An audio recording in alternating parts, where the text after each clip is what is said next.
د دې میاشتې په مناسبت مې درته د ابراهیم علیه السلام څخه بعضې خبرې کړې وې چې په زندګۍ کې په انبیاو باندې ډېر امتحانونه راځي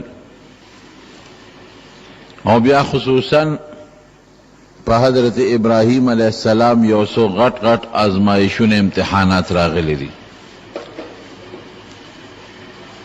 په هغې کې د بعضو امتحاناتو تعلق د دې ذوالحجې سره دی، کوم ته چې د لوی اختر میاشت وایي، را روانه میاشت. نو ما ویلو چې ابراهیم علیه السلام سره د خپلو دواړو بیبیانو شام ته ورسېد.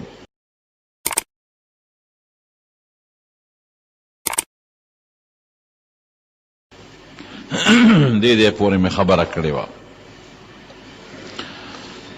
یو دې یو ورسره خپله مشره بیبي ده چې د تره لورې هم ده، حضرت ساره رضی الله تعالی عنها، او یو په لاره کې د مصر بادشاه چې ورته کومه بخشش وکړو، څوک وایي لور وه د بادشاه او څوک وایي وینځی وه بیبي هاجره،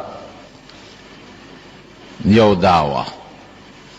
اوسېدل په شام کې کوم ځای نن سبا چې بیت المقدس ورته وایي، پخوا دا علاقه ټوله په شام مشهوره وه. الله پاک د شپږو اتیاو کالو په عمر کې حضرت ابراهیم علیه السلام او د کشرې بیبي له بچی ورکړ.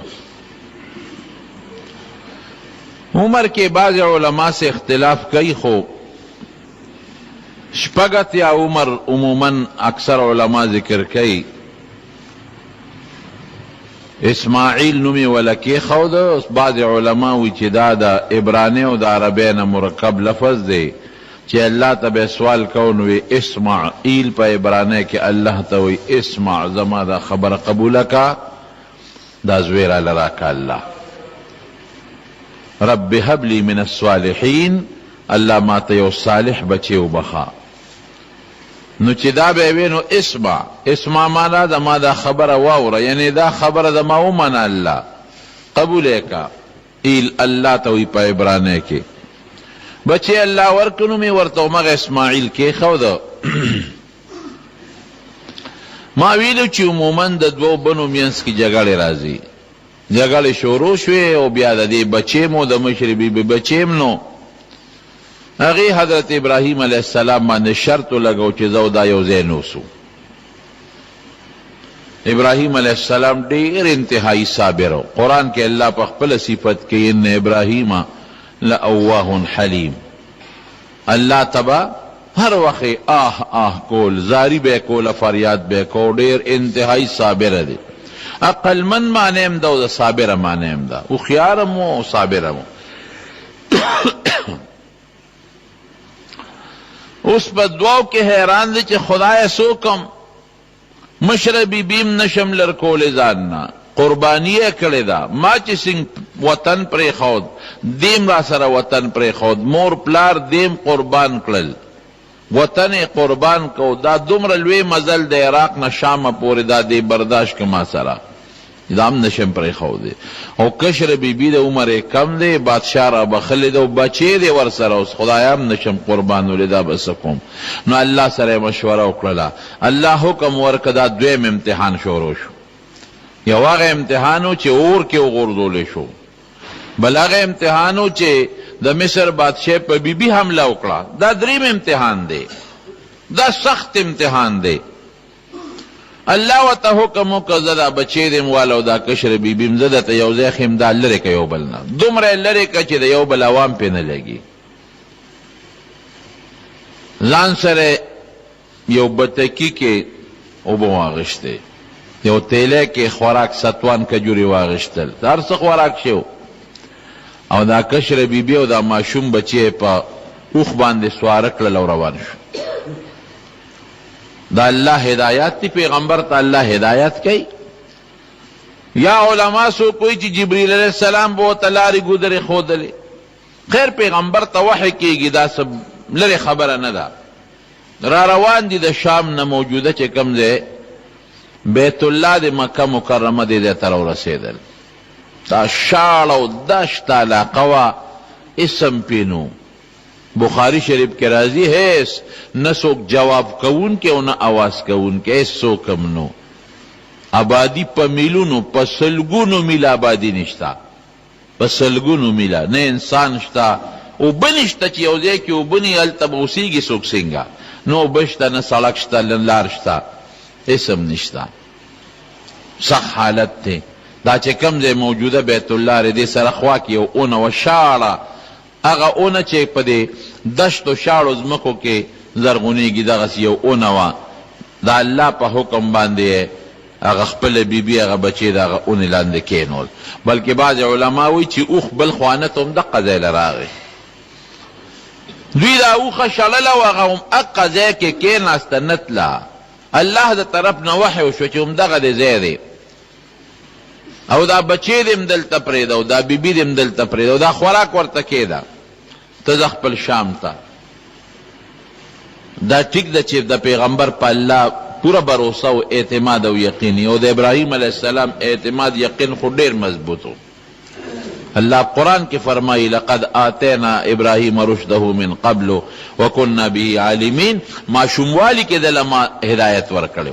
د هدایت لوی مرکز د انسان زړه دی. زړه ته چې کوم هدایت ورکړي چې هغې ته یقین او ایمان وایي. ایمان مضبوط و یقین مضبوط دی په الله، خو فطری تقاضا ده چې انسان باندې هغه هیبت او یره خامخا راځي او خفګان هم راځي. بچی هم کېښوده، بتکې هم کېښودې، ترې را روان شو. بیبي خو پوه شوه چې دا خو ده مونږ یوازې پرېښودو، اوښ مهارې ونیو را روان دی. اوس چې کوم ځای مروه ده، باب المروه په دې سایډ باندې راووته، او دا چې کوم د مدینې چې مکې مکرمې مقبره ده جنت المعلا ورته وایي، حجون هم ورته وایي، په دې طرف را روان شو. بیبي ورپسې را روانه شوه، اواز ورکوي ای سړیه موږ د چا ته پرېښو او ته چېرته ځې زموږ نه، او دې ماشوم سره به څه کومه، دې بچي سره څه وکړم، دا لږ غوندې خوراک خلاص شي، ته چېرته ځې راځې بیا نه راځې، موږ یوازې پرېږدې څه کوې. جواب نه ورکوي، نیغ روان دی. جواب نه ورکوي. ولې؟ ابراهیم علیه السلام رحم دی له ډېر زیات، چې که زه محکوم خو مالم جاړه راځي. دا ښځه هسې هم دړمنه ده، نو بیا به نور هم دړمنه شي. نو غږ نه کوي، روان دی. چې سړي باندې غمي او د زړه غمي د هغه د خولې نه خبر هم نه خېږي، روان دی. دا بیبي والا بیا بخاري شریف کې حدیث دی، امام بخاري څو ځایه دا حدیث راوړی دی، بیا آواز ورکوي موږ د چا ته پرېښود. اخر زه به د ماشوم بچي سره به څه کوم، تا زه یوازې په دې دشت و بیابان کې پرېښودم. بخاري شریف کې راځي داسې دشت و بیابان چې مرغۍ نشته، نو انسان خو څه کوي، مرغۍ نشته. ولې مارغان د اوبو له راځي، دغه علاقه کې اوبه نشته، چې اوبه نشته نو مارغان دغلته څه کوي، حیوانات څه کوي، هېڅ هم نشته په میلونو. نو یوازې لوږه ده، تنده ده، یره ده، حیوانات را نشي، زمري یا نور څه درندگان را پسې را نشي، دا به زه څه کوم.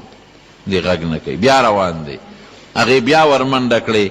موجوده چې کوم باب المروه دې نه لږ غوندې چې واوړېدل، دغه د مخکې د حضرت خدیجې رضی الله تعالی عنها کور و. اوس هغه کور نشته، ختم شوی دی. تاریخ لیکي دقه ځای پورې ورپسې دې منډه وواله، اخره کې لمن نه کلک راونیوه.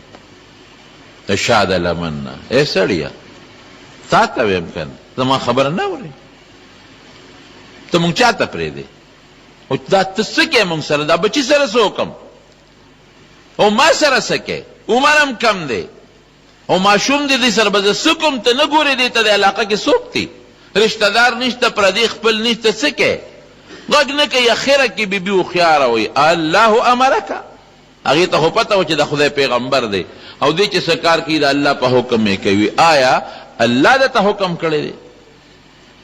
ابراهیم علیه السلام دا سر داسې وړقه، ور خبرې نشي کولی، دړمن دی، دړمن خبرې نشي کولی، سر یې وړقه. و چې سر یې وړقه نو لمن یې ورته پرېښوده. د بیبي ایمان ته هم ګوره، وایي ښه چې الله ویلي دي الله لا یضیعونه، موږ به نه ضایع کوي. چرې به مونږ الله ضایع نه کړي. ژوند یې د پیغمبر سره تیر شوی دی، پیغمبر سره ژوند تیر شو، نو ایمان به هم هغسې وي چې کوم پیغمبر والا ایمان دی. هغسې خو بیا هم نشي کېدی، ورنږدې به یي. صحبت اثر لري. ډېر خلک یي چې هغه د نیکانو خلکو سره ژوند تیر شي خو اثر وانه لي. نوح علیه السلام زوی دی، د پیغمبر زوی دی، اثر یې وانغېست. د لوط علیه السلام ښځه د پیغمبر بیبي ده خو اثر یې وانغېسته. قوم چې څنګه هلاک شو هم ورسره هلاکه شوه. د نوح علیه السلام زوی هم هغسې قوم سره غرق شو. د رسول الله صلی الله علیه وسلم تره دی ابو طالب او د نبی علیه السلام پرورش یې کړی دی، اثر یې وانغېسته. بیبي اثر واغېسته، بیبي هاجرې اثر اغېستی دی. وی ښه الله وي دی وی او الله لا یضیعونه، الله به مونږ چارې هم ضایع نه کړي. زه په مخه دی ښه، زما په الله یقین دی. واپس راله کېناسته. ابراهیم علیه السلام چې لږ اخوا شو چې د خپل بچی او بیبي ورته نه ښکاري، یو غونډۍ ته وخت او الله ته یې مخ کړی او ډېر په دردناک اواز د الله نه سوال کوي. قرآن کې الله فرمایي ربنا انی اسکنت من ذریتی بواد غیر ذی زرع. الله په یو دشت و بیابان غیر کاشت علاقه کې الله مخبل بچی پرېښودل. الله اهل و عیال مې پرېښودل، اسم نشته. الله فاجعل افئدة من الناس تهوی الیهم. الله څوک ولا راوله؟ ما ته خو ستا اډر دی، زه خو دې لاړم شام ته، خو الله څوک ولا راوله؟ پروردګاره یوازې به دا څه کوي دا غریبانان؟ دا پیغله ښځه به څه کوي او دا ماشوم سره پروردګاره څه کوي؟ ګیله نه کوي الله نه چې ستا په حکم نه د الله په حکم کې رد راولي چې الله ورته دا ځای یاد کړه. دا نه وایي چې خدایا خیر دې لږه ګزاره را سره وکړه، همدې شام کې به اوسم یو بل نه مې داسې یو پرلنګ لرې کړم، یو کور به یوې له جوړ کړم، بل کور به بلې له جوړ. الله داسې نږدې بل کلي ته به بولم چې څوک سړي خو پکې وي که نه. نه نه نه، عشق دې ته وایي چې عاشق ته معشوق ووایي دا کار وکړه، نو ها چون چرا به پکې نه کوي. عربی کې ورته لیمه وایي، مونږ پښتو کې ولې وایو، ولې به نه وایي. لیمه تأمروني، دا ولې دا حکم کې، دا به نه وایي. ولې دا ولې ټکي پکې نشته. عشقانه بیماری کې ولې ټکي نشته. الله حکم وکړه داسې کوه، ډېره ښه. 2 رکعته مونځ سهار کوه، ټیک شوه. ماسپښین یې 4 کوه، ټیک شوه. ماښام یې 3 کوه، ټیک شو. دا پکې نشته چې دا 2 ولې کوم او 4 ولې کوم او 3 ولې کوم. دا الله حکم دی، بس خدای ته پې خوشحاله دی کوم. نو ابراهیم علیه السلام دا ویلی شو، درخواست کولی شو چې الله تا خو ما ته اډر وکړو چې دا دشت و بیابان ته بوځه. پروردګاره دا به څه کوي هلته؟ دا بچې به څه کوي خدایه؟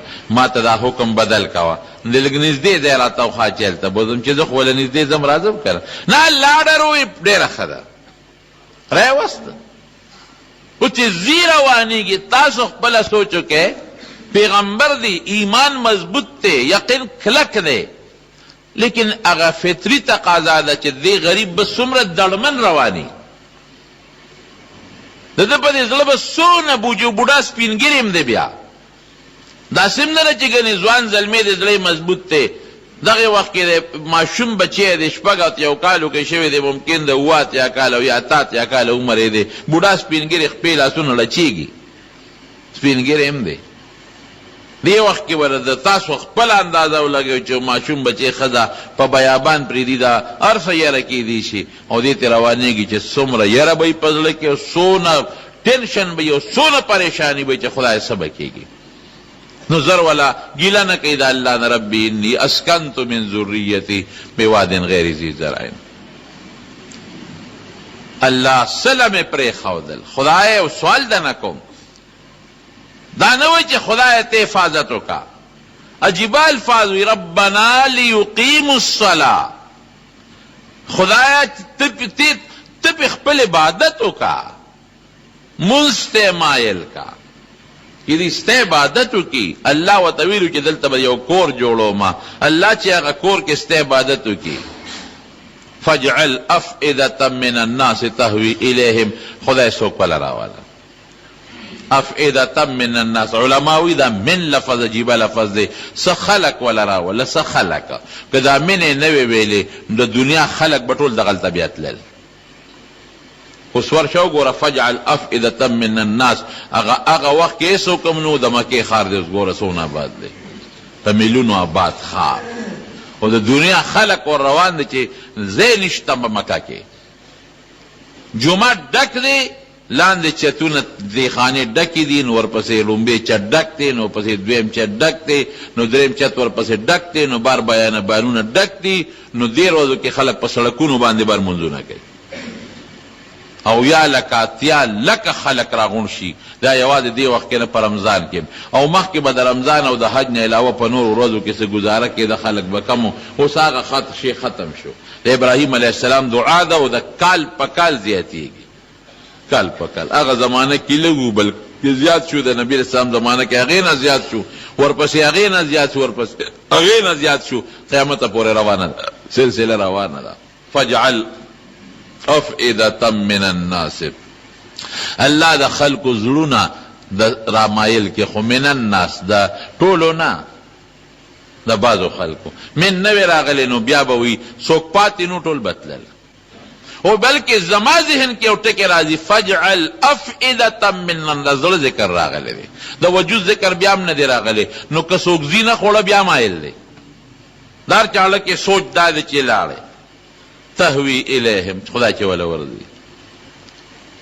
وارزقهم من الثمرات، الله یو بتکې مې ورته پرېښی دی د اوبو، او داسې یو بوټی غوندې تیلی مې ورته د خوراک پرېښې ده. خدای دا خو خلاصېږي، یو ګروس کې به خلاص شي. فارزقهم من الثمرات، میوې ولا خدایه ورکه. غنم جوار سوالم ولا نه کوي، غنم به بیا څه جلندې لوړې او میده کوي، به ډوډۍ به دې پخوي. جوار به څه په میچنو پسې ګرځي او میده کوي، به ډوډۍ به دې پخوي، او اور به وله ګوري، او غوښې به وله ګوري، او خپیتي به وله ګوري. نه فارزقهم من الثمرات، خدای میوې ورکه. میوه داسې شی دی چې نه هغه ګلو ته ضرورت شته، او نه انګولي ترکارۍ ته د خوراک ضرورت شته. میوې وله خدای پاکه ورکه، او نه په هغې کې میچنو ته او بل څه عمل ته ضرورت شته.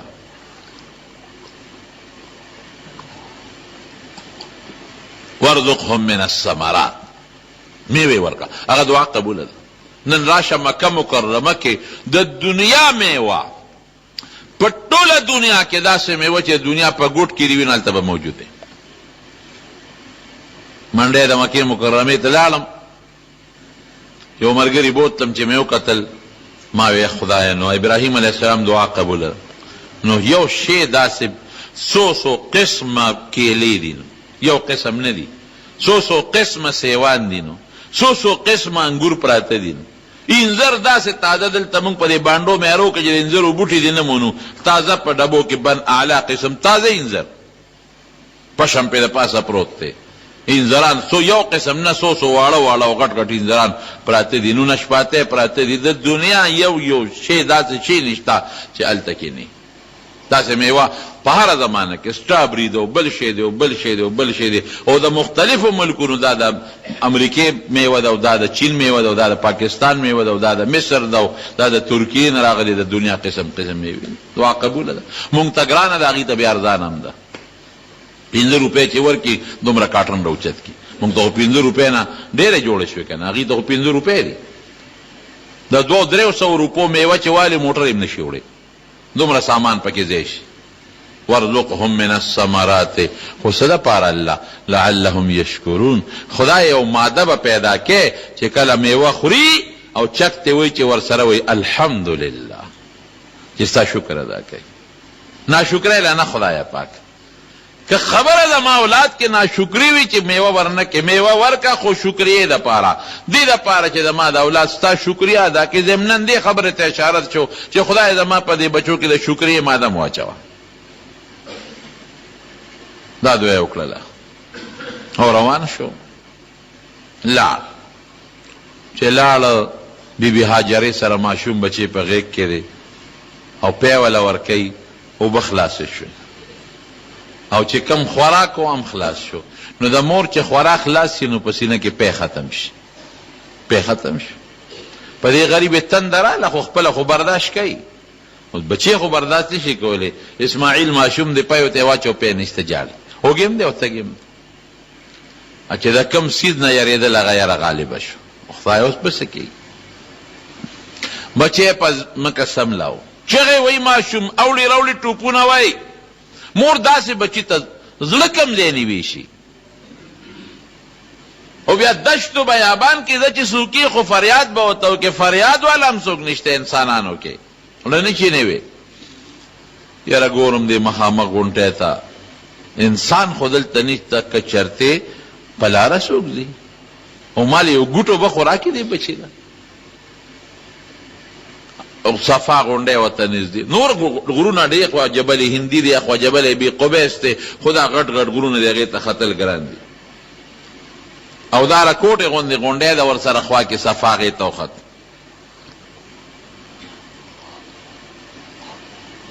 الحمدلله وکته داسې یو خوا بل خوا څوک نشته. داسې مخامخ ورته یو بله غونډۍ 2 فرلانګه کې ښکاره شوه مروه ورته وایي. هلته ځم که په لاره څوکي خو چې کله دا د دې غونډۍ نه توخته نو هم دې بچي ته ګوري او چې کله روانه شوه د دې غونډۍ نه نو بیا هم په شا دې بچي ته ګوري چې بچي خو به مې مري خو هسې مري. زه اواز خو به نه اورم که نه ده د سختۍ نو لار کې پکې یو خوړ غوندې اوبه پکې نه وي خو باراني اوبه به پرې راتلې هغه جوور و چې هغې ته به کوزه شوه بچې به نه ښکارېد نو منډه به یې کړی نو چې بیا به د خوړ نه وخته نو بیا به یې په شا شوه بچي ته هم کتل او غونډۍ ته وخته نو هلته ګوري بیا څوک نشته. بیا دغسې راله صفا ته بیا مروه ته 7 چکرې ولګولې میانس کې خوړ کې منډه وي او بیا عام رفتار باندې یو چا ته بچي پسې ګوري خو چې د مروه غونډۍ ته څنګه او چغه وایي چې صفا ته م رسي او مروه ته م رسي نو اواز هم کوي ای خلکه که څوک زما دا اواز اورې الله دپاره خدای دپاره ماشوم بچی دی را سره زما مدد وکړي. دلته م چغې وایي هلته م څوک دی چې مدد وکړي بې د الله نه. بې د الله نه فریاد اورېدونکي داسې موقع کې شته نشته او نه بغیر د الله نه څوک امداد کوونکي شته. چې مروه ته ورسېده نو اواز یې واورېد. چې اواز یې واورېد نو دا ځان سره سوچ کوي څوک یې ای د الله بنده څوک یې ماله چا اواز راکړه نو بیا اواز واورېده نو دا بیا غلی شوه او د خپل ځان سره سوچ کوي. بعضې وخت کې سړی د خپل وجود دا حس محسوسوي او د خپل وجود دا شور د غوږونو کې بنګ بنګ غوندې محسوسوي نو ځان ته وایي چې لږ ارام سره شمه چې دا اواز واورم. سړی نینې خو اواز باندې پوه شوه چې دې خو یې توجه پیدا شوه د ماشوم هغه دغه قلار دی او چې ویې کتل د ماشوم سره یو سړی ناست دی په یاره هم شوه او په دې سوچ کې مراله چې د ماشوم د اواز بند شوی دی مړ دی او سړی څه کوي را روانه شوه چې راله ماشوم له راورسېدله. بعضې علما لیکي چې سړی غیب شوی او څوک وایي نه هغه سړي ولا اواز هم ورکړ او دا جبریل علیه السلام د انسان په شکل و اواز یې ورکړ چې فکر مه کوه الله به تا چرته هم نه ضایع کوي. دې ځای کې به ستا په دې بچي خدای یو کور جوړوي او په دې ځای کې به الله ستا د دې بچي د نسل خوري هېڅ غم چې ونه کوي. او څوک وایي چې نه کم وخت کې دا راتله بیا هغه غیب و خو جبریل علیه السلام راتلو سره خپل وزر باندې لږ هغه ځای وواو اوبه پکې پیدا شوې. چې اوبه پیدا شوې بعضې علما لیکي او جبریل علیه السلام په خپله لپه اوبه راواغېښتې او اسماعیل علیه السلام یې په دا خوله کې واچول ویې څڅولې په خوله کې او ترې لاړ. هغه خولې ته خو اوبه ور ورسېدلې هغه قلار شو. مور چې څنګه راله زر زر یې بندی واچول او په لپو لپو اوبه رالې هغه مشکیزه چې ورسره او بتکې په هغې کې اچوي چې د اوبه رانه خورې نه شي لږې غوندې اوبه دي او دا اونه بیږي خورې راره نه شي نو لګیا د هغه چې کوم مشکیزه ورسره ده هغې ته زر زر ډکه کړه خولې وله وتړله او لګیا د بندی ورته چې اوبه رو رو اوچتېږي اوبه را خوټ کېږي رو رو او دا ورته رو رو بندی اچوي چې د اوبه رانه خورې نه شي.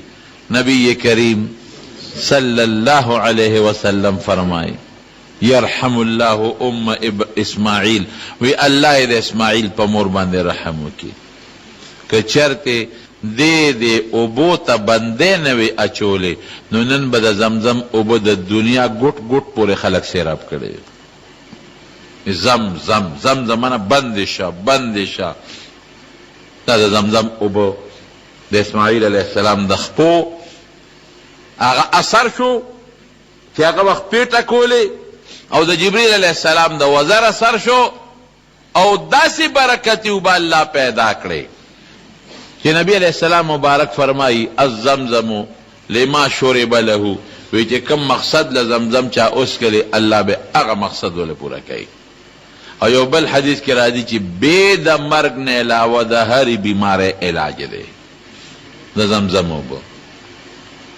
او په ټوله دنیا کې اسمانونو کې په جنت کې د زمزم د اوبو نه بهترې اوبه نورې نشته دی حتی علماء لیکي د حوض کوثر د اوبو نه هم دا بهتري دي ځکه د نبی علیه السلام مبارک شق صدر چې شوی دی چې سینې ولا شلول او انزل زړه مبارک ورته نو ټول سامان د جنت نه راوړي اوبه د زمزم استعمال شوي نو که په جنت کې هم د دې نه بهترې اوبه وي نو بیا باید چې د جنت نه ولا اوبه راوړلې وي فایدې پکې دا دي چې تنده دې ختموي لوږه دې ختموي ډیرو بزرګانو په تجربه کړي د شپږو میاشتو پورې هغې خوراک نه دی کړی صرف د زمزم اوبې استعمال کړي دي او د زمزم په اوبو یې گزاره کړې ده صرف د زمزم اوبو غذایت پکې دی د میوو اثرات پکې دي د ډوډۍ اثر پکې دی د کم چې د دنیا د انسان وجود ته د کومو طاقتونو ضرورت دی پکې شته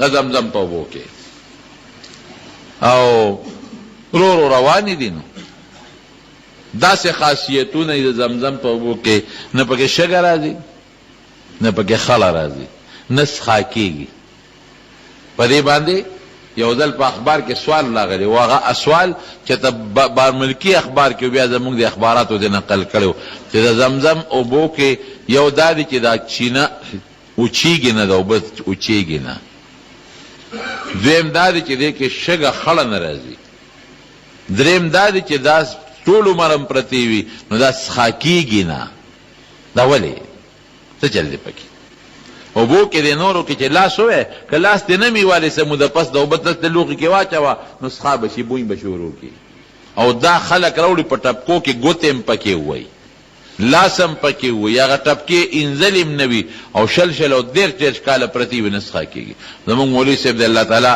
په قبر انوار نازل کې په 1956 کې د حاجي صاحب سره یو ځای حج ته تللی 1956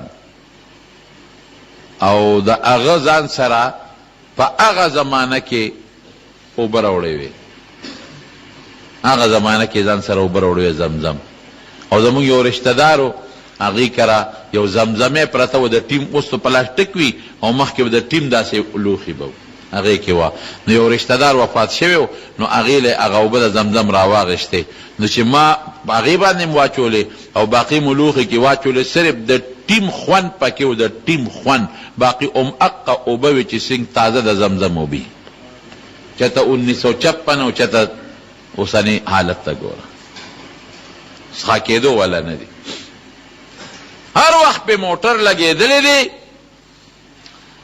او په حرم کې دا 40 لکه 50 لکه خلک یې سکي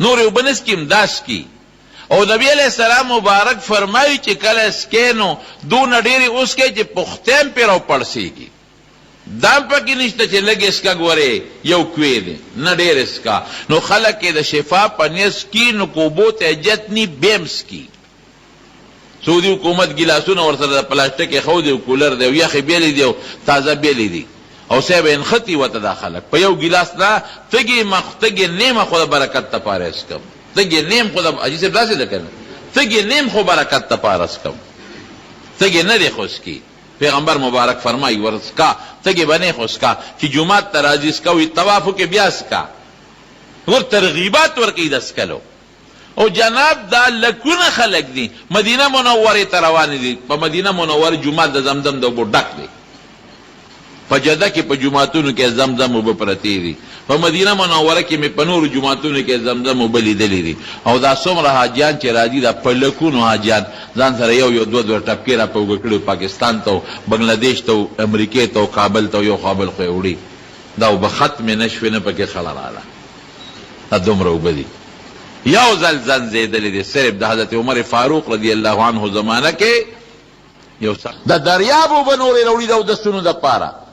سمندر دریاب دی، هغې ته مشینونه لګولي دي او په هغې باندې ته مالګه وباسي اوبه صفا کوي او هغه راوړي صیبه، په هغې باندې اودسونه هم کېږي. په بعض وی لیکلي چې دا ګورې لشرب فقط صرف اسکو دپاره دي، او په بعض وی لیکلي چې لا لشرب اسکو دپاره نه دي، دا صرف د اودس او چارهدام دپاره دي. هغه د زمزم اوبه را پیدا شي. کارو شروع ورو بیبي مطمئنه شوه. یو قافله په لاره تله، جرهم قبیله ورته جرهم قبیله تله، مارغان یې ولیدل دغلته. هغې ویل لکه مونږ خدا بخاري شریف کې راځي چې مونږ خو په دې لاره باندې ډېر تللي یو، دلته خو مارغان چېرته مونږ نه دي لیدلي، اوبه نشته نو مارغه ده کمې راغی. تاسو معلومات کوئ داسې معلومیږي لکه دلته اوبې، که اوبې خو دا ډېره ښه علاقه ده بیا مونږ پکې ایسارېږو. هغه دا خانه بدوش غوندې خلک وو، دا کم دغه والا چې وي څه نوم یې دی، دا خیمو والا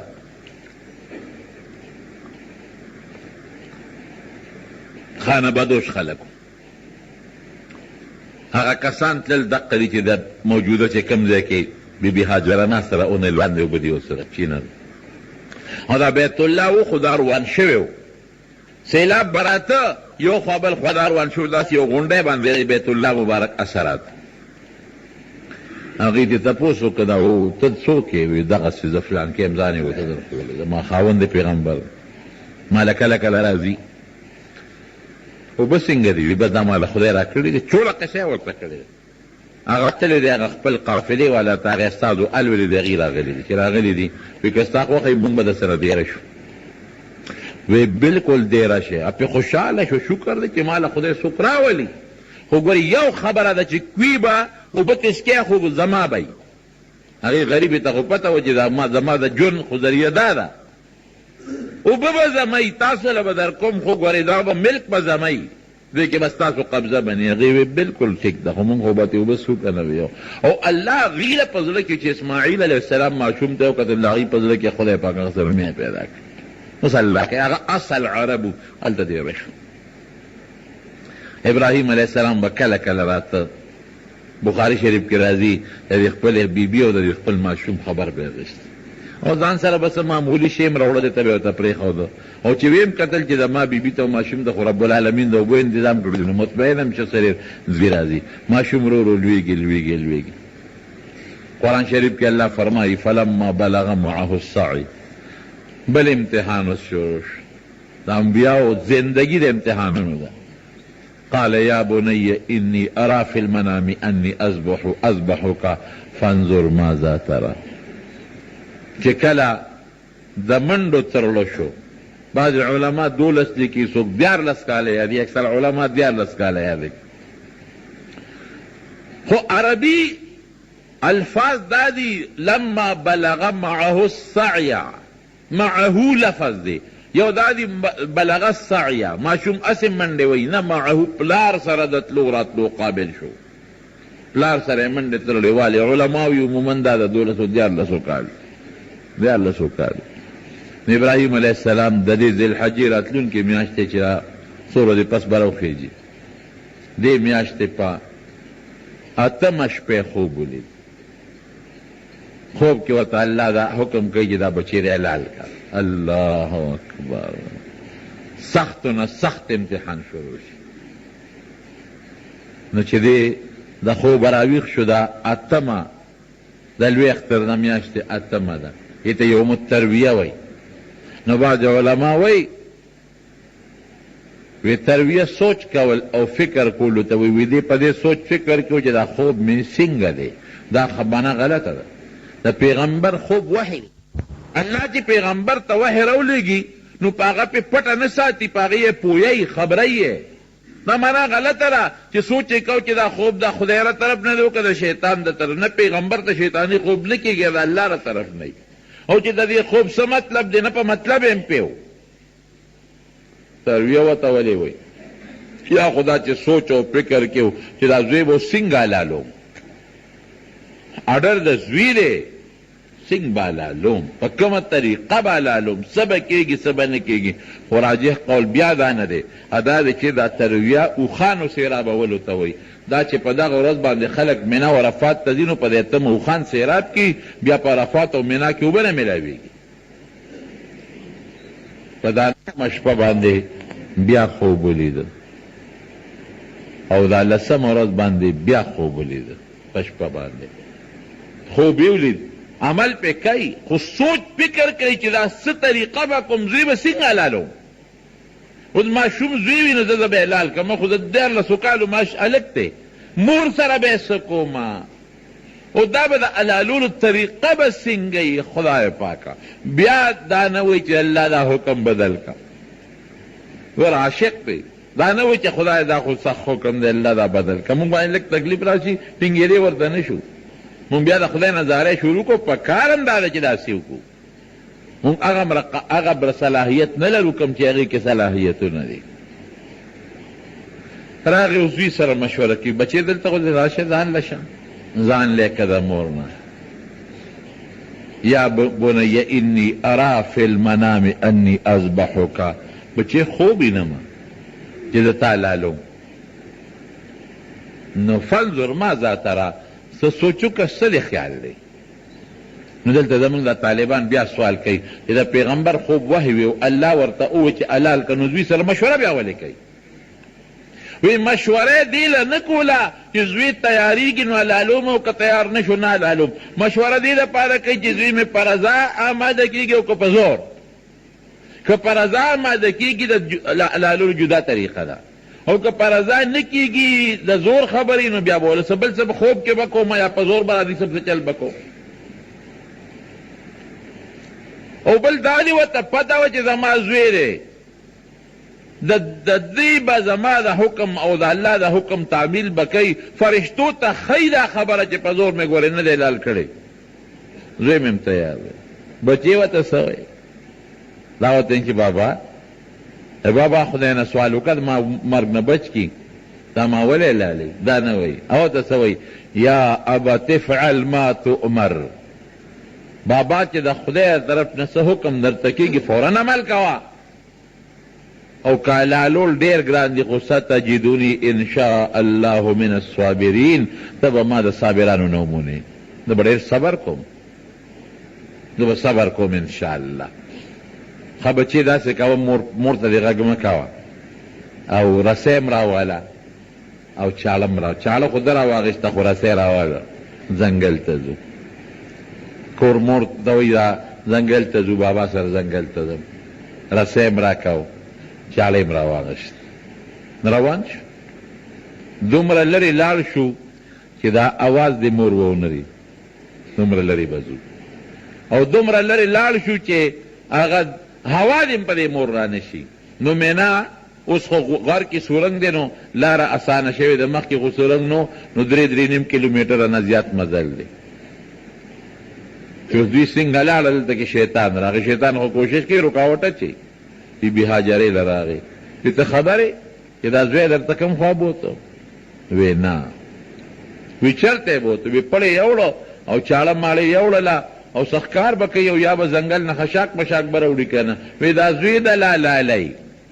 وی قمقله داسې بوډا پلار، پیغمبر پلار او رحمدل پلار، او د اسماعیل په شانتې ځلیدونکې خشته ملغلره زوی، داسې پلار به داسې زوی حلال کړي؟ نو شیطان دلته وخپېده. وی ستا خاون وی چې ما ته الله ویلی دي، ښه وی چې الله ورته ویلي دي نو حلال دي کي، زه په مخه دی ښه رکېږه. مایوسه شو. چې مایوسه شو راغی ابراهیم علیه السلام ته. ابراهیم علیه السلام ته وی د یو سړي په شکل کې راغی، څه کې؟ وی غرض دې څه دی؟ وی خبر شویم چې دا زوی حلالی. وی او دا ولې حلالی؟ ما ته الله حکم کړی، خوب کې راته الله ویلي دي. پام کوه، خوب خو یو شان نی، خوب به این یو شان ته مطلب به بل شانی. خوب به دې لیدلی خو دا الله به دا مقصد نی. نه ما ته پته رم دی مقصد دی دا ورته وی قابیل لګې شو او خپل لور حابیل یې مړ کړ په قتل الله څومره خفه شو دنیا کې لوی انقلاب راوستو قتل کې زوی وجنې داسې کې ابراهیم علیه السلام ته زمو د قابیل منځ کې فرق دی قابیل د دنیا او د ښځې دپاره زوی ورور وجه او زه د الله د رضا دپاره دا بچی لالو بیا ورته وی لږ سوچ وکړه ګورې دا خبره داسې نه ده ماشوم بچی دی او که د حلال که بیا ګوتو له بس را نه شي بس کاڼې را واخېستو ښه مضبوط یو اووه غوزاره یې پې په اوو کاڼو وکړل هغه خدای په ځمکه ننویسته دوباره والا بیا راغی په درېیم ځل والا بیا راغی اسماعیل علیه السلام ته موسوسې واچولې چې هغه کوم ځای کې په شیطان باندې اووه غوزاره درې ځله کړي دي او شیطان الله په ځمکه روک کړی دی هغه ځای کې سلي ولاړ دي اوس خو خیر سلي نه دي دیوالونه دي او دا خلک ورته شیطانان وایي غټ شیطان او منځنی شیطان او لومبنی شیطان دا شیطانان نه دي شیطان په هغه ځای جوړ شوي دي هغه ادا بس الله ته خوښه ده نو هغه د بیبي هاجرې ادام خوښه ده حاجیان به هلته منډې وایي اووه چکرې به لګوي او هغه د اسماعیل او د ابراهیم علیه السلام او د شیطان د ویشتلو ادام خوښه ده نو چې اجال لاړ شي نو هلته کې په اووه کاڼو باندې هغه شیطانان ولي اصلي ولي د مینا میدان ته بوت چې میدان د مینا ته بوت بچی اوس به څه کوو اوهو سخت امتحان شروع شو بابا چې څه حکم یې په هېڅ پروا نشته ته دې خوښه یې کوه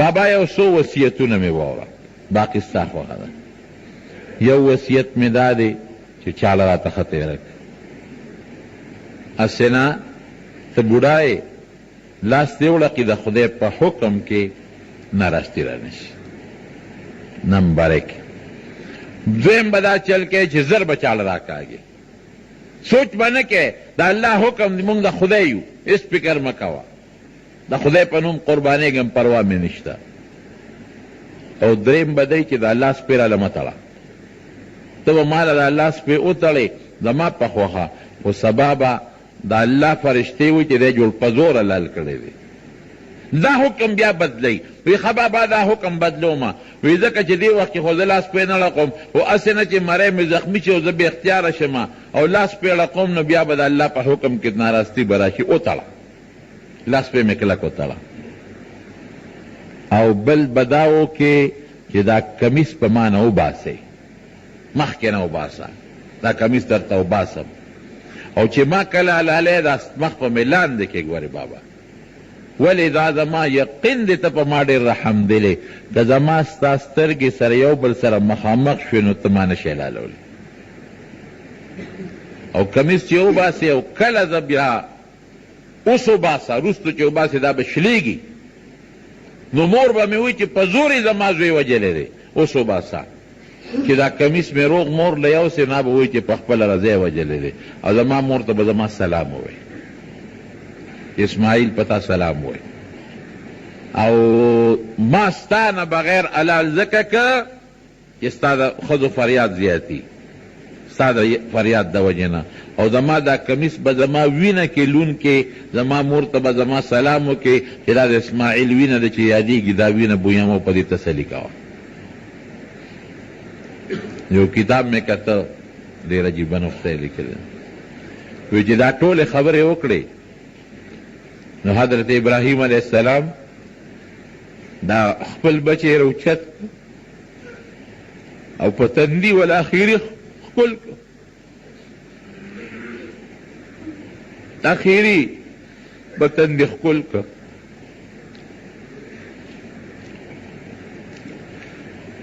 یو بوډا با پلار چې د هغه دې وخت کې د 14 کالو دی نو ابراهیم علیه السلام تقریبا کال کم د 100 کالو بی او دقه یو بچی دی بل بچی نشته مونږ خدای له څو کړل داسې ازمایښونه د الله په مونږ نه راوړي مونږ څو کړل مونږ په د خپل وجود کې د الله لپاره پنځه مونځونه هم ځای نه کړل مونږ په خپل مال کې د الله دپاره په 40 کې 1 روپۍ ورنه کړه مونږ خپل بچی په ګرمۍ کې ایر کنډیشن ته وده که جومات ته مونږ رانه وسته، مونږ خپل بچي په یخنۍ کې په فومونو کې سملول، خو مونږ جومات ته رانه وستل. زمونږ په بچو دا رحم دی. او د ابراهیم علیه السلام په خپل بچي دا رحم دی چې که بچی حلال شي خو چې زما رب خوشحاله شي نو الله خوشحاله شي. مونږ نن بچي په دنیا خوشحاله کړل، الله هم خفه کړ. د دنیا د عیش و عشرت سامان، د پلیتۍ سامان راوړو خپل بچو ته اږدو. مونږ بچي نن د پلیتو په سامان خوشحاله کړل، مونږ یې په دې خوشحاله وو. او ابراهیم علیه السلام وی بچی دې قربان شي، حلال دی چې خو چې رب خوشحاله شي، الله خفه نه شي. داسې ازمایښونه سړی حیران شي. نن په مونږ معمولی تکلیف راشي، مونږ خدای ته د خدای نه فریاد کوو، مونږ د خدای نه ګیلې کوو. بیا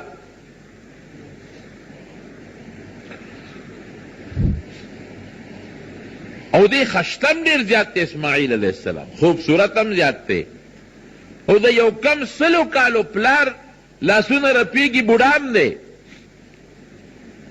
نو روچت یې کا هغه اخري تندي باندې ښکل کو او بیا یې لاسونه خپې ورله وتړل او چړې ته یې ګوتې کړې.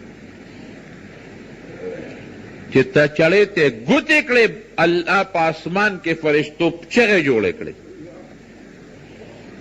الله ماشوم بچی دی او بوډا پلار دی. الله یو ازمایش نه دی خدایا، دا دویم ازمایش دی پروردګار، دا یو نه دی. دا بوډا به څنګه خپل بچی لالی؟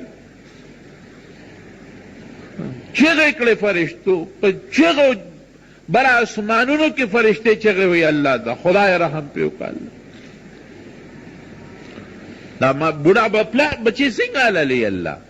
او هغه چاړه هغې وخت کې راځي قرآن شریف کې الله فرمایي فلما اسلما وتله للجبین، دواړه د الله حکم ته تابعدار شو او سمې لو. جبین د تندي دې اړخ ته وایي، دې اړخ ته او دې بل اړخ ته وایي، په دې غاړه یې سم لو. د زوی د وصیت مطابق کمیس یې ایستی دی، هغه ماشوم وجود باندې نظر هم لګي د پلار. بلکې یو روایت کې راځي وي بابا سترګې وتړه ځان لږ ورې، چې که زما په وجود ستا نظر ولګي ګورې بیا درته قصه ګرانېږي. هلته فرشتې چغې وي، دلته دې چاړه راکاږي، زور سره چاړه راکاږي. فلما اسلم وتله للجبین ونادینا، څنګه دی ان یا ابراهیم قد صدقت الرؤیا انا كذلك نجزي المحسنين. هغه ځای نه جبریل علیه السلام ته الله حکم، هغه ګډ چې حابیل قرباني کړو جنت کې الله سات فوراً رساو فټافټ. ما د خپل ابراهیم او د اسماعیل قرباني قبول کړه او رساو. هغه ګډ را رسوي او ابراهیم علیه السلام جبریل دا آغا زین آواز کئی اللہ اکبر اللہ اکبر. کہ آغا آواز کئی اللہ اکبر اللہ اکبر، اسماعیل علیہ السلام لاندن آواز کئی جوش کے دا اللہ حکم تا لا الہ الا اللہ واللہ اکبر. اللہ تعالی شریک نشتا، خدای تلوی ستا پا وجہ ځان قربانی کوم اللہ تماوینا قبول کا پروردگار. اسماعیل علیہ السلام او بیا دې زور ورکوي، کار نه کوي، چاړه کار نه کوي. تا مورخ لیکي چې زوی ول آواز ورکه بابا په ما ازمایش مه کوه، چاړه الوړې مه راکاږه، په ما ازمایش مه کوه، چاړه الوړې مه راکاږه، چاړه نیغه کا. الله وی د پیتلو لوښې د چاړې لاندې کړی دی، چاړې له زور ورکوي، چاړې اوچته کړه ځمکې له یې راوبروله، چاړه ورته وی ستا ومنم ته خلیل یو که د رب جلیل ومنم، ته یې پرې کوه او رب وی مه پرې کوه. قد صدقت الرؤیا، تا خوب رښتونی کړ. انا کذلک نجزي المحسنین، نیکانو سره موږ دا چل. دا دومره ثواب وشو لکه چې زوی دی لال کړي او زوی مې دله بچ ګډ راوستلی شو ګډه لال شو. ابراهیم علیه السلام د خوشحالۍ نه وی الله اکبر ولله الحمد. الله ته ډېر لوی ذات دی، تاله ثنا ده. هغه قرباني م لازمه شوه او هغه تکبیرات تشریق هم په امت باندې په مخلوق باندې لازم شو. خدای بچ کړ. اسماعیل علیه السلام را پاسه هغه ګډ بیا ذبح شو، حلال شو. د مکې فقراو مسکینانو د هغې غوښې وخوړې او ښکرانې د بیت الله کې دننه اویزاندو ډېره مودې پورې ښکران اویزاندو. بیا د عبدالله ابن زبیر په معرکه کې چې حجاج بن یوسف حمله وکړو بیت الله روان شو نو پکې چې ضایع شو. دا قرباني د ابراهیم علیه السلام طریقه ده. صحابه تپوس کوي ما هذه الاضاحی یا رسول الله، دا الله رسول الله قرباني څه شی دی؟ سنت ابیکم ابراهیم، دا ستاسو د نیکه ابراهیم طریقه ده. فما لنا فیها، دا الله رسول زمونږ پکې څه دي؟ وی د هر ویښته په عوض کې او د ګډ د هرې وړۍ په عوض کې به د الله نیکي درکوي.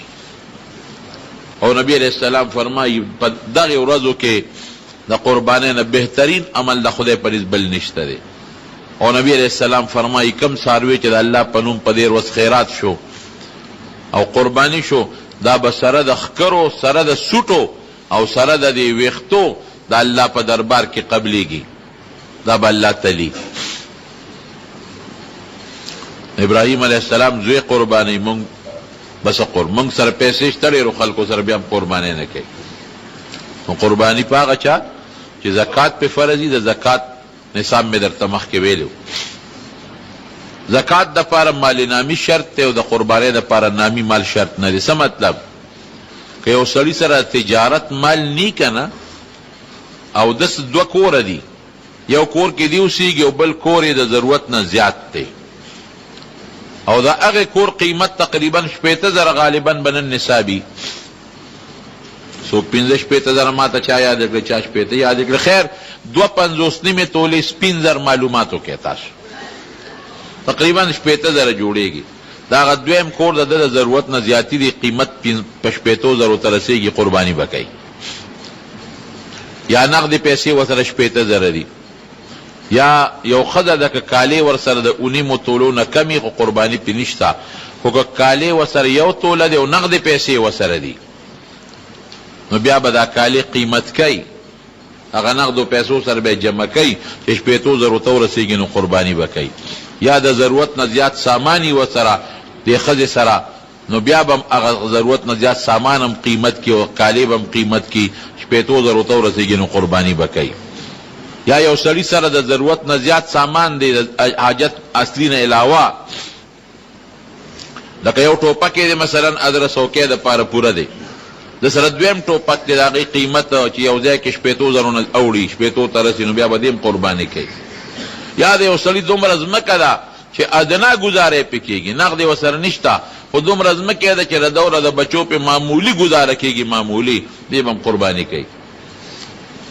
قرباني په ګډ چیلي باندې کېږي چې د کالي، چې د کال نه کمې بیا پې قرباني نه کېږي.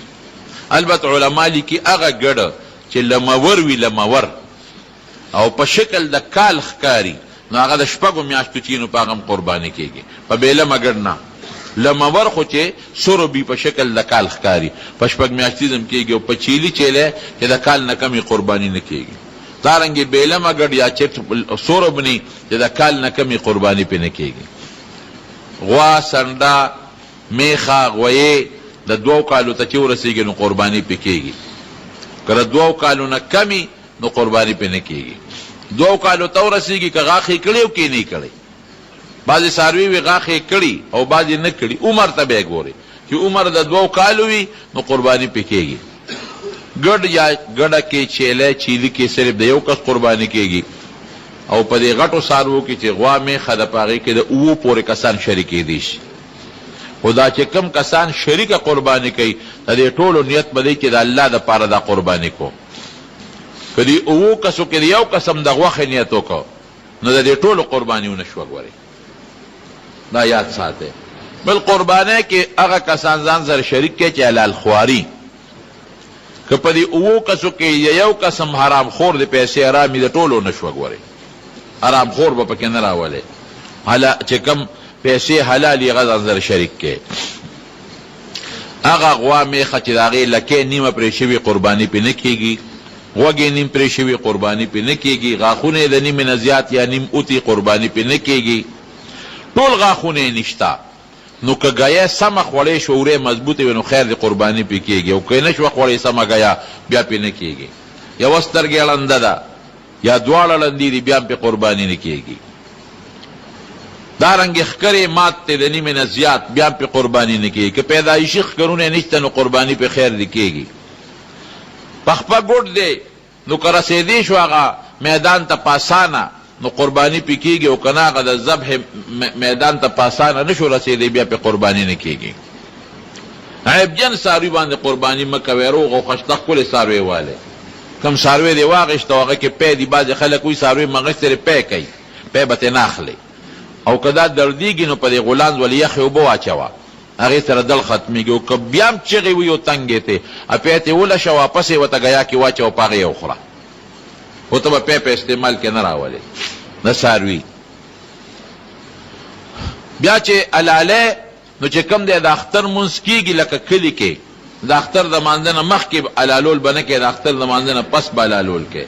یو صحابي د اختر د مانځه نه مخکې حلال کړی و، نبي صاحب ورته ویې د غوښې شو، وی بل حلال که اوس. او که بانډه کې وي چې کومو علاقو کې د اختر مونځ نه کېږي نو هغې کې خیر دی وختي ملالولی شي. بیا چې کله حلالی نو دا 3 ورځو کې ذبح کېږي، د اختر لومبۍ ورځ او 2مه ورځ او 3مه ورځ. د 3مې ورځې د غروب نه پس بیا بند شي خبره. د شپې حلالولی شي خو مکروهه ده تنزیهي، او د ورځې حلالولی بهتر دي. او چې حلالی قبلې ته به وله مخکې په خپله هم حلالولی شي، د بل په لاس هم حلالولی شي. چې حلالی ملګري دي پکار دي چې ټول حاضري،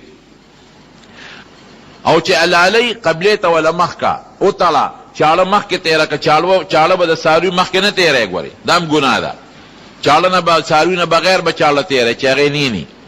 او زر به حلالی او بسم الله والله اکبر، بس دا کافي دی. بعضې وخت کې مولام راشي وي ته پې لاس کېده او هغه حلالولو والی ملالۍ، نو دواړه به بسم الله والله اکبر وایي. بسم الله والله اکبر دا کافی دی. او زر به حلالی، فوري به حلالی. او چې کله حلاله کړي نو سرمن باله وباسي چې ساعت یې وخېږي، تر څو تساني وتې نو سرمن به ترې نه وباسي. او چې کوم شریکوال دي پکې ګوره یاد ساتئ، د هغې نه به باقاعده تپوس کوي دا فلان کیسه ده. که مثلا یو سړي نشته او د هغه نه دې تپوس نه دی کړی تا ولې حصه ونیوله، دا نه صحیح کېږي. که دې کې ورسره 6 نور ملګري دي هغه 6 یې هم غرق کړله، دې کې احتیاط کوئ لغوندې. بیا چې حلاله شي د هغې غوښه ښه دا ده چې نیمه په خپله وخوري، په بچو وخوري، نیمه په رشته دارانو وخوري، نیمه خیرات کې. خو که ټول هم سړی ځان له ساتي نو ساتلی شي. او سرمن یې که ځان له په استعمال راولي، ځان له ترې بورقه جوړی، بورقه ترې جوړولی شي، لمسې ترې جوړی، لمسې ترې جوړولی شي، تولی بالغ ترې جوړی نو بلکل جوړولی شي. او که نغد یې ورکوي نو هر چا له یې ورکولی شي سرمن. نغده سرمن غریب لم ورکولی شي، مالدار لم ورکولی شي. نغده کې دا نشته چې دا مالدار دی، نه، نغده سرمن صدقه ده، اومې مالدار ته بخلی شي، اومې غریب ته بخلی شي. خو چې خرڅه دې کړه په پیسو نو بیا به پیسې غریب له ورکوې، مالدار له به نه ورکوې، او پیسې به په جومات نه لګې. ګورئ د خپو مسله هم د غوښې ده، تقسیم به کې ټول یو شان دی. 7 کسان دي 7 ځایه دی کی، 3 کسان دي 3 ځایه دی کی. که په شریک یې چاله یو کس له ورکوي د زړه نه نو ټیک ده، خو د زړه نه یې ګورې 100 کم نه ورکوي، خفه کېږې ما. یو کسی په خپو لاس کې دی وي د ما مور بوډۍ ده او د خپې به دا غلی اوسم، نورو زړه نه خدای خبري، دا د پاکه خبره کوم. ما ته ویلي شوي دي وی پلانکي خپې یوړې، مې تاسو ویې چې وړمه نو مونږ غږ ونه کړو، مې اړم ووی نه. اړم ولې وایي زمونږ د مور خپې کمزوري نه دي څه؟ دا غلطې خبرې داسې مه کوئ. یا د سره ټول یو ځای شي او چې ته غریب له ورکوې. دارنګې سر دی، سر تقسیم کې 7 کسانو باندې تقسیم کې.